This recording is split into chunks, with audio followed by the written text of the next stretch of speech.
really get an opportunity like making a living on video games very often in a lifetime, so I said, why not? So, seeing as I also am not made out of money from the ground up, I also have to generally have a pretty serious respect for this. So I always try and give back to the community around me. So I try to host things like my own private GitLab so that people can have their own private repositories in a semi-public Jenkins CI here, where you can see all the different Java projects that all the people I'm associated with are building on my CI, so that they can test and deploy and just, you know, save their bandwidth deploying their own Java artifacts. But for myself, I'm using it mostly because I'm not a very proficient coder. I will admit that today. I mean, I guess like the people who think that they are might either actually be telling the truth or generally don't know how high the roof is. But what I'm using it for is I'm using it to deploy my bash scripts that I use for bootstrapping servers to do the different things. So what I can do with my GitLab Cloud Edition that I have, I can send code up to here, and there's actually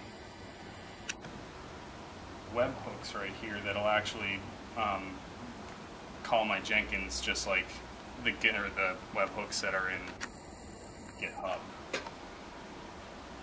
The reason why I would prefer GitLab over GitHub is, as we were talking about while you were downstairs, was that basically $7 for 5 private repos. That gets kind of annoying when you're running a team.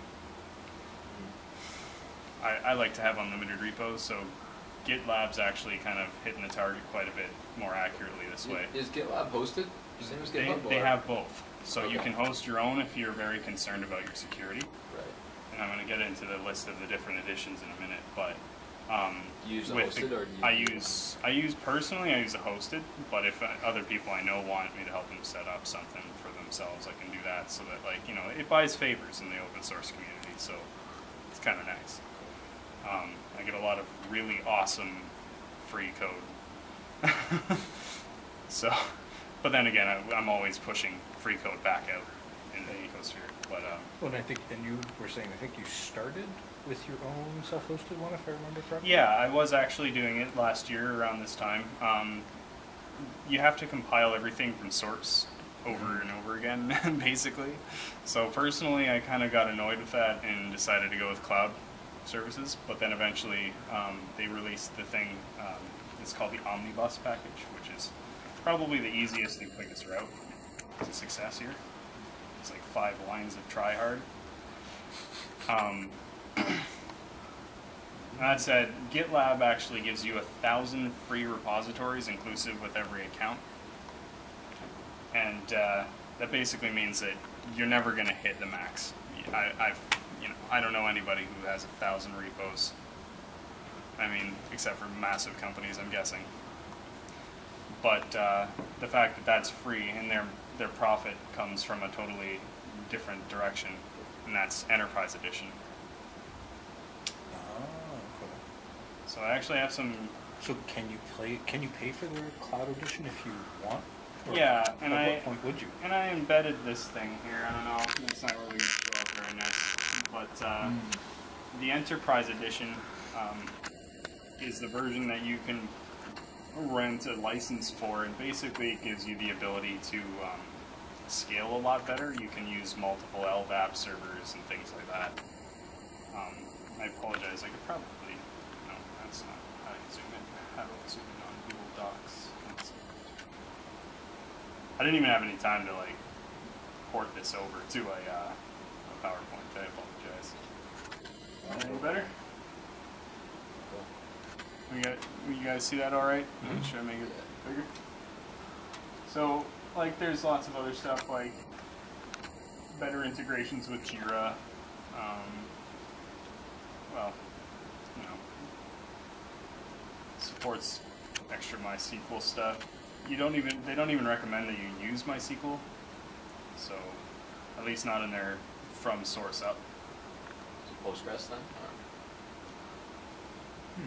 So, but yeah, so I guess again it's that kind of open, not even quite open core, but like build a bunch of plugins that are really only ever going to be used by the enterprise. Yeah, that's really what it is. So they actually have a couple of different payment plans that you can use. So you can subscribe for like $10 for 10 people or something like that. Let me get to the actual page that tells you a little bit more accurately than me.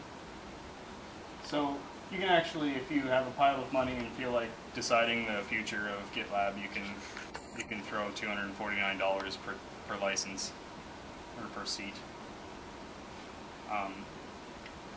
$49 buys you emergency support if you decide to screw up your deployment somehow, miraculously. If you're really prone to ruining your own environment. But I personally pretty much can get away with just using cloud services and my self-hosted. A lot of the people I work with really prefer having their own self-hosted. I don't see their real drive to want to steal my code, but I mean, if you're doing some really high security stuff, I could imagine why you'd want to do it, aside from potentially you just really want the experience. Mm-hmm. Yeah, well, I know we've had, at work, we've had the experience of GitHub. They're not down a lot, but they are down once in a while, regularly enough that I remember that they've gone down. Yeah. So having something local would be kind of nice that you can just, even if you're mirroring out to the public thing, but having something that you run that if someone else has a problem, it's not affecting you. Yeah, it's definitely really nice to be able to have or set your own limits. Mm-hmm. Whereas if you're dealing with GitHub, I believe the limit for a repo is like a gig. It's 2 gigs, I think. 2 gigs? Maybe so. Yeah, I think you're right. I'm severely abusing my GitLab. I'm not sure how I've not been flagged yet. I've been using it to back up stuff. That should make them angry, but Git add videos. Well, not so bad as to be committing whole videos, but I am using it to back up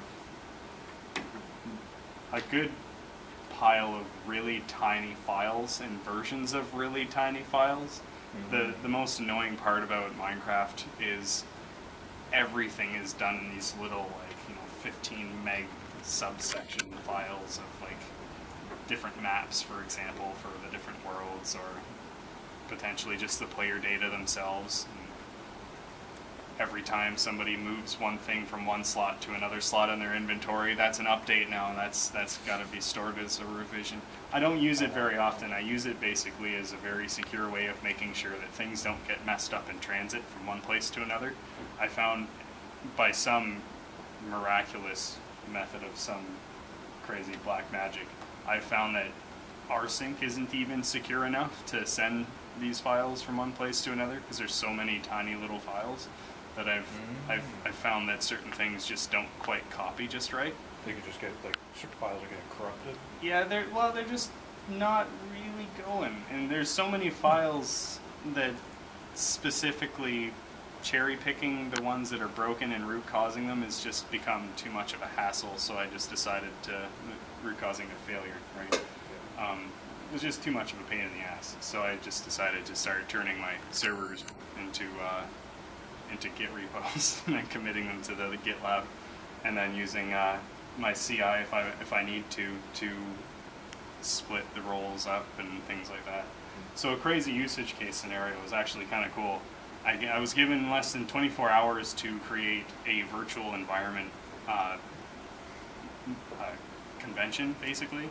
So we had Minecon 2014 Server Edition, and we had to basically receive a load of it's probably 3,000 or 4,000 players the whole time for 2 straight days on a server, on a game that's designed maybe to host 100 players.